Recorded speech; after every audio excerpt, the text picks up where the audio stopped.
So that's why I actually really like non-physical punishments a lot. Welcome back to Tasha's vlog number 2. This time I remembered to put on my microphone, so sound should be a little bit better. I'm learning. So today I'm actually recording this before my couple client. It's one of my favorite clients. So yes, I do get couples. It's not always just single people, or I think most people think I just see single men when it comes to my professional stuff, like obviously training and coaching. I think people assume it's a mix. Training is actually more women, more pro doms, sometimes lifestyle doms, but it's generally women. I've had a couple of male ones over the years, but mainly women. But when it comes to like the professional sessioning, I do get couples. This is one of my all-time favorite clients. I've been seeing them again, like I think almost the whole 7 years that I've been professionally domming. So one of my long-term clients. I love them. They're so much fun. If you haven't guessed, we are doing a role play today. I love role play.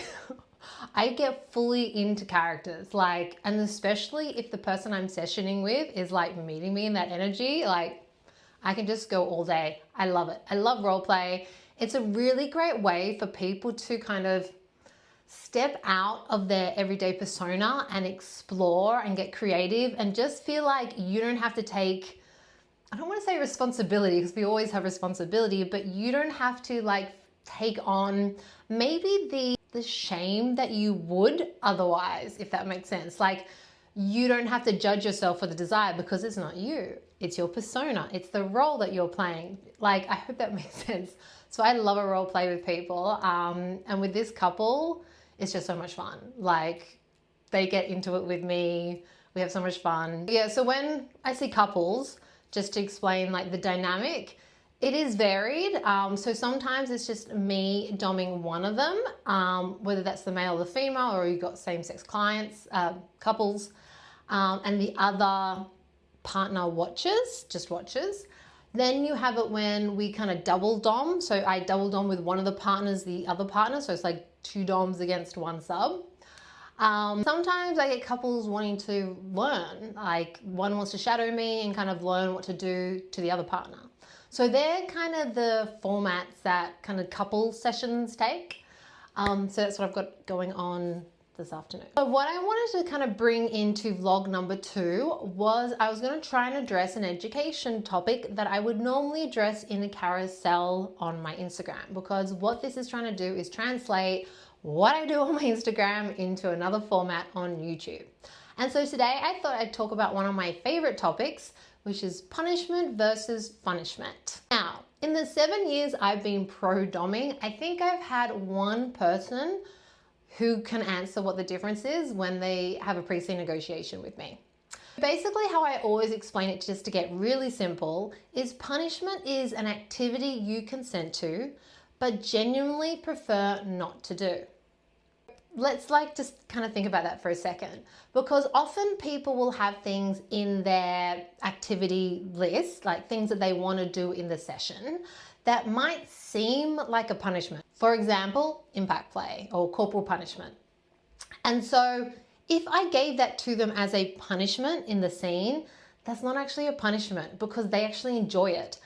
And what we're trying to do with a genuine punishment is to teach them not to do a certain behavior. So if I'm giving you a punishment that you enjoy, is that going to train you or teach you to not do that behavior I'm just punishing you for? No, it's going to do the opposite. That's why we bring in the concept of punishment. Some people don't want to have punishment in their scene. They're happy to keep it light and playful. And look, no one is better than the other. Like punishment versus punishment, you can use both. You can use a mixture. One session you might want one session you want the other. Neither is better than the other. They just have different purposes. So that's why when we come to punishments, we need to really think about them and really think about if that's what they're asking for. That submissive is asking for the accountability and the structure that a punishment actually provides. So if I've got someone who loves impact play, I'm not going to be spanking them for a punishment. That's not going to work. So that's why I actually really like non-physical punishments a lot. Because I find with a lot of submissives that physical punishments you can kind of endure and get through, and they don't have really much of a lasting impact, which probably might surprise some people. I really prefer like either psychological or just really annoying punishments that you don't actually have to really get much upfront consent to so that you're spoiling it. For example, I like to put people in the corner, like go and stare at the wall, stare in the corner. Because I can guarantee you most subs, the worst punishment is me not to engage with them or them to be ignored. So things like that, or like an easy one is like writing lines, like I must not do X, Y, Z, or I must obey my mistress at all times, you know, and have them write 100 lines, something like that. You can also do things where they're just in an uncomfortable position, like holding a squat for an intended period of time, or even just holding your arms up straight. After a while, you can't do it, it gets sore. But it's not really an activity that you're gonna break someone's consent very easily with.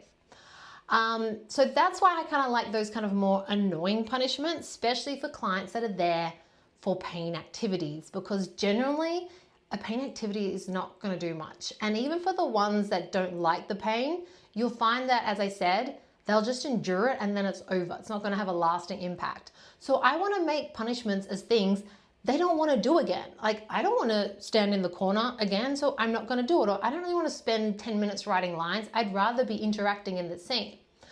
Now, with psychological punishments, you've got to be careful because you do need consent when you're psychologically playing with someone. So you're going to have to discuss this. It's going to have to be something that is in your allowed activities. But psychologically, you can punish someone in the way that just having them self-examine. I mean, I love doing mirror work with people, having them talk to the inner voice or the inner person that kind of is driving that behavior, if that makes sense. This works really well with like subs. I call them retainer subs. I don't think that's a very good term, but like subs that I see every month. I send them weekly tasks and protocols, and I kind of sometimes bank up the consequences. I don't always call them punishments. I like the word consequences for undesired behavior. So maybe a few weeks they didn't meet their tasks or they failed something. And so instead of dealing it always in the next week, I might deal it in the next session. So they'll come and then they've got to like, you know, address the consequences of what they did that month.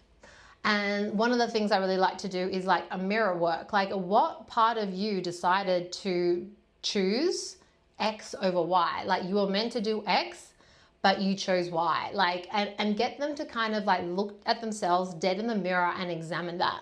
And psychologically, that is really hard consequence for many, many, many of my clients. This is way worse than me just giving them a spank.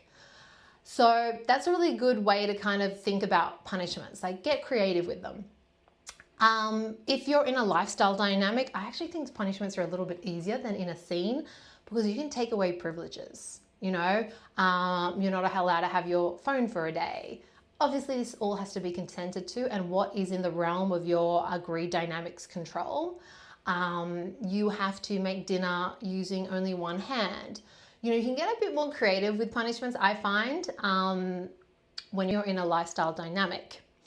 Obviously, you can get even more granular with this. You can even get more granular when it comes to the type of sub and also why someone's there, so their intentions. And you can even get more granular with what punishments serve which type better. But for the sake of it, we're keeping it high level. Then we come to punishments. Now, as we kind of alluded to before, are playful.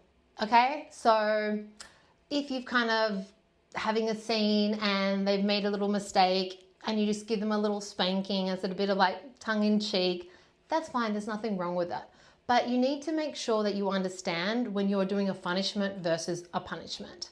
So the last point I want to make for dominance is you can't punish because you're a bad teacher.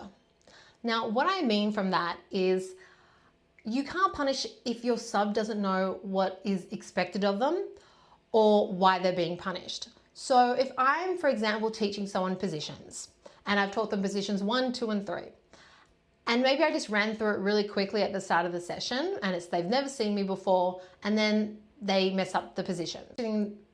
I can't really punish them yet for getting it wrong because I haven't really taught it. So maybe what I do is make sure I teach it thoroughly. And then once I think that, like, okay, they've had enough of a chance, they should understand the positions by now, and they then get it wrong, well, then maybe I can go into punishment.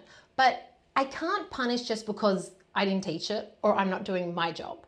That's not a reason to punish. And it's going to create a scenario where your sub just like doesn't trust you. They're not going to be able to relax into the surrender, which is what we're trying to do, because it's so unpredictable. You haven't provided the adequate information for them to really feel safe. The last one I want to leave you with is I don't actually run punishment-driven scenes. Like if it's within the agreed dynamic and we've got an understanding of what constitutes punishments or whatever we're doing, like, yes, I'll give up the punishment, but I don't go through my scene just looking to punish someone over and over again, or the whole scene just be full of punishments.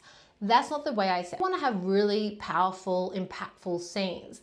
And that really comes down to that intention that I always talk about. Like, what is this sub's intention for this scene, this session? That's what I'm driving towards. I'm not driving towards just like trying to punish someone as many times as possible. Like, to me, that's just not going to get someone where they want to go. So anyway, I hope this helps. And let me know what you think about the format to do explanations with these things. Maybe I'll try and put in little things around me. So yeah, some like words or something on the screen. Yes, vlog number 2, there we go.